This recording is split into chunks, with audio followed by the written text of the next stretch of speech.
Well,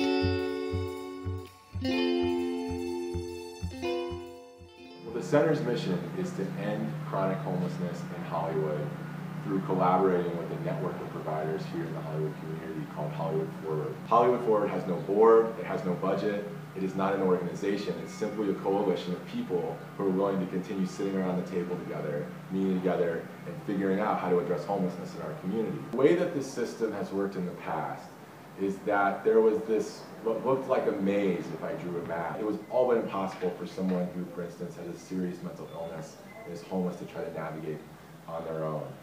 In 2010, we did this thing called the Hollywood Registry, where agency staff, volunteers, people from the community who cared, went out together and over the course of 3 nights in the middle of the night, interviewed and counted who was on the streets of Hollywood, and out of that group, who was most vulnerable. We had an assessment to say, who is the most vulnerable person on our street? Let's start with them first, and let's prioritize those limited housing resources to go to them, so that that 85-year-old man who really might be close to dying is triaged first as a person that we want to move off the streets.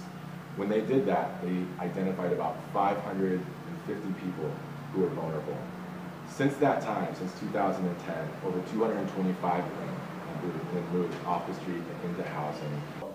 With Hollywood Forward, part of this effort has been all about prioritizing those who are most vulnerable. And the coordinated entry system is along those same lines, and I think United Way, their Home for Good campaign, resonates with that. The coordinated entry system is designed to, as quickly and efficiently as possible, help somebody move from the moment when they are just really isolated on the street and suffering to the moment when they have the key in their hand, and that process moves through as quickly and as efficiently and as transparently as possible.